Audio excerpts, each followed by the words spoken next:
नमस्कार, आप देख रहे हैं द हिंद 24 न्यूज और मैं हूं आपके साथ साक्षी निर्माण। आइए नजर डालते हैं आज की कुछ बड़ी खबरों की ओर। प्रयागराज से देवेंद्र शुक्ला की रिपोर्ट। उत्तर प्रदेश विधानसभा के पूर्व अध्यक्ष, पश्चिम बंगाल के पूर्व राज्यपाल, वरिष्ठ अधिवक्ता, कवि एवं लेखक श्रद्धेय पंत केशरीनाथ त्रिपाठी जी की पुण्यतिथि पर उनके प्रयागराज स्थित आवास पर पहुंचकर लोगों ने श्रद्धांजलि अर्पित की, जिसमें मुख्य रूप से उनकी बहू कविता यादव त्रिपाठी, उत्तर प्रदेश के कैबिनेट मंत्री स्वतंत्र देव सिंह, अधिवक्ता प्रदीप पांडे, कांग्रेस के नेता निशांत त्रिपाठी, आशीष द्विवेदी आदि कई लोग उपस्थित रहे। देखते हैं क्या कहा वरिष्ठ अधिवक्ता एवं लोकप्रिय नेता नीरज त्रिपाठी ने Uttar Pradesh vice state head Sushant Tripathi से। आज हम प्रयागराज में हैं। प्रयागराज के ऐसी शख्सियत के बारे में बताएंगे जिनकी आज तीसरी पुण्यतिथि है। जो बड़ा विषय है, प्रयागराज में ऐसे शख्सियत हैं जो कई बार विधानसभा अध्यक्ष रह चुके, कैबिनेट मंत्री रह चुके, 6 बार विधायक रह चुके, शिक्षक, कवि, लेखक, यहाँ तक कह सकते हैं कि एक ऐसे समाजवादी, सामाजिक विचारधारा के आदमी रह चुके, उनकी आज तीसरी पुण्यतिथि है। नमस्कार, आप देख रहे हैं द हिंद 24 न्यूज पे Sushant Tripathi, vice state head Uttar Pradesh. आज हम प्रयागराज में स्वर्गीय पंडित श्री केशरीनाथ त्रिपाठी जी की पुण्यतिथि के अवसर पर उपलब्ध हैं, जहां हमारे साथ है उनके पुत्र नीरज त्रिपाठी जी, जो अधिवक्ता भी हैं, लोकसभा के प्रत्याशी भी रह चुके हैं। आज पुण्यतिथि पे कार्यक्रम हो रहा है, हमारे कैमरे पर लोग देख सकते हैं, आप तमाम लोग हैं यहाँ इकट्ठा हुए हैं उनकी पुण्यतिथि पे, जो बड़ा विषय है। बात करते हैं नीरज त्रिपाठी जी। नमस्कार। नमस्कार। बाबू जी की आज की पुण्यतिथि है, इसके बारे में कुछ बताएं। 8 जनवरी 2023 को काफी लंबी बीमारी के बाद पिताजी ने अपना शरीर छोड़ा था और उन्हीं की याद में हर साल कुछ न कुछ कार्यक्रम होता रहता है। और आज जो है श्रद्धांजलि सभा रखी गई थी, जहाँ पर सुबह से ही क्षेत्र के लोगों का आना जाना बना रहा और सभी ने अपने श्रद्धा सुमन जो है अर्पित किए, अपनी श्रद्धांजलि अर्पित की। पिताजी होने के नाते जो घर परिवार में जो उनसे सीख मिलती थी वो तो अलग ही, लेकिन राजनीतिक रूप से जो उनसे मुझे सीख मिली, क्योंकि वो हमेशा ज़्यादातर अपने उसमें किसी न किसी रूप में सरकार से जुड़े रहे, चाहे वो 1977 में संस्थागत वित्त मंत्री रहे, फिर उसके बाद विधानसभा अध्यक्ष रहे, उसके बाद गवर्नर। उन्होंने हमेशा राजनीति बहुत ही ईमानदारी से, बहुत ही साफ सुथरी राजनीति की। राजनीति को उन्होंने कभी भी अपना धंधा नहीं बनाया और उन्होंने हमेशा यही शिक्षा दी कि राजनीति में साफ सुथरी राजनीति और विकास की राजनीति करनी चाहिए। राजनीति का स्वरूप बदला है। मुझे आज भी बहुत अच्छी तरह से याद है कि कुछ लोग बैठे बैठे उनके क्षेत्र के, उन्होंने मेरे बारे में कहा कि नीरज को जो है विधानसभा लड़वाइए, तो उन्होंने कहा ऐसा है कि अब की राजनीति अब इनके बस की नहीं है, क्योंकि राजनीति का स्वरूप बहुत बदल चुका है। लेकिन फिर भी उनके आशीर्वाद से मुझे लोकसभा का टिकट दिया पार्टी ने, मैं लड़ा भी, कुछ वैसी गंदी राजनीति का शिकार भी हुआ, लेकिन मैंने ये सीखा और मेरा ये प्रण है कि जब तक मैं राजनीति में रहूँगा, सक्रिय राजनीति में रहूँगा, तब तक पिताजी के दिखाए हुए रास्ते पर ही चलूँगा। एक स्वच्छ, साफ सुथरी और ईमानदार राजनीति, विकास की राजनीति। कुछ ऐसा बताइए बाबूजी के बारे में जो याद आ रहा है, जो आप बोल नहीं सकते। देखिए, ऐसे बहुत स्मरण है, बहुत। जैसे जब वो 1977 में संस्थागत वित्त मंत्री बने, उस वक़्त हमारा ये लोहिया मार्ग का मकान बन रहा था और इतने पैसे नहीं थे कि 2 जगह परिवार चलता, क्योंकि वो लखनऊ में थे, हम लोग यहाँ पर रहते थे।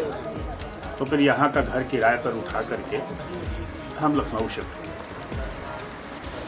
जैसा मैं कह रहा था कि ईमानदार राजनीतिक, हम लोग लखनऊ गए, पिताजी मंत्री थे, सारी सुविधाएं थी जो सरकार के द्वारा दी जाती हैं, लेकिन उनमें से किसी भी सुविधा को इस्तेमाल करने की छूट ना हम लोग को थी, ना ही माता जी को थी। हमें कहीं बाजार भी जाना होता था तो रिक्शे से ही जाया करते थे। 14 नंबर कालिदास मार्ग पे रहते थे और सेंट फ्रांसिस में मैं पढ़ता था। मैं 14 नंबर कालिदास मार्ग से सेंट फ्रांसिस हजरतगंज में था, वहाँ पैदल जाया करता था। चपरासी भी अलाउड नहीं था छोड़ने। और ऐसी बहुत घटनाएं हैं। अभी की घटना है मेरे ख्याल से 2021 की या 2020 की घटना है। मैं राजस्थान जा रहा था, उनके इतने चाहने वाले लोग हैं कि जब मैंने कहा कि हम लोग बाय रोड जा रहे हैं राजस्थान, रणथंभौर जा रहा था, उन्होंने मुझको ड्राइंग रूम में बैठाया। उन्होंने कहा कागज़ लो, कलम लो, पैड लो और कलम लो। और उसके बाद वो बैठे बैठे उन्होंने यहाँ से लेकर के मुझे राजस्थान तक कम से कम 60 नंबर नोट कराए और मुझे बताया कि अगर कहीं भी कोई परेशानी होगी तो इनके पास फ़ोन कर देना, चले जाना, सारी मदद। तो वो उस तरह के नेता थे, सर्वमान्य नेता थे। और मैं सही बोलूँ तो वो राजनेता थे, राजनीतिज्ञ नहीं थे, राजनेता थे, क्योंकि उनका सम्मान पार्टी में तो था ही था, पार्टी के बाहर जो विरोधी पार्टियां थी वो भी उनका बहुत सम्मान करती थी। और उसी का नतीजा भी रहा कि वो 3 बार विधानसभा अध्यक्ष रहे। और एक बार जब वो अध्यक्ष थे तो भारतीय जनता पार्टी की सरकार ना होकर के समाजवादी पार्टी की सरकार थी, जिसमें वो विधानसभा अध्यक्ष थे। ऐसा मेरे संज्ञान में तो नहीं है कि कोई ऐसा विधानसभा अध्यक्ष रहा हो जो विपक्ष की पार्टी में भी विधानसभा अध्यक्ष रहा हो। तो ये दिखाता है कि उनकी ग्राह्यता, उनका सम्मान सब लोग करते थे। वो किसी भी धर्म, जात, पंथ के लोग हों, सबका वो सम्मान, सब उनका सम्मान करते थे और सबका वो आदर भी करते थे उतना ही। उन्होंने जो भी रास्ता दिखाया है उस रास्ते पे मैं पूरी तरह से चलने की कोशिश करूँगा और जो भी उन्होंने नाम कमाया है उसको जीने की कोशिश करूँगा। बाबूजी लेखक भी थे, एक चिंतक लेखक थे और कहते हैं कि राजनीति के एक विशेषज्ञ थे। देखिए, लेखन जो उन्होंने शुरू किया वो पहले थोड़ा बहुत लिखते थे, लेकिन गंभीर रूप से जिसको मैं कहूँ लेखन, तो उन्होंने शायद 2012 या ऐसे शुरू की। उनकी करीब 17 किताबें जो है छपी हैं, जिसमें सबसे पहली किताब थी मनोविज्ञान और उसके बाद उन्होंने कई किताबें हिंदी में लिखी, 1-2 किताबें इंग्लिश में भी लिखी। वो बड़े ही एक तरह से इमोशनल आदमी थे, लेकिन वो अपना जो है इमोशन कभी दिखाते थे। तो वो उनका इमोशन जो है वो कविताओं में देखने को कभी भी रहे, कभी भी थे जी, कवि थे, कविता पाठ में भाग भी लिया, विदेशों में भी गए कविता पाठ करने, यहाँ अपने देश में भी उन्होंने कई जगह कविता पाठ किया। तो उसको उसका जो है काफ़ी शौक। 3 बार विधानसभा अध्यक्ष, 6 बार विधायक, 1 बार कैबिनेट मंत्री और कई बार राज्यपाल। ऐसी शख्सियत के आप पुत्र हैं, ऐसा क्या आज उनके करना कहना चाहते हैं चंद के बाद? देखिए, मैं एक ही बात कहना चाहता हूँ कि इतना सब कुछ के बावजूद उनमें कभी अहंकार नहीं।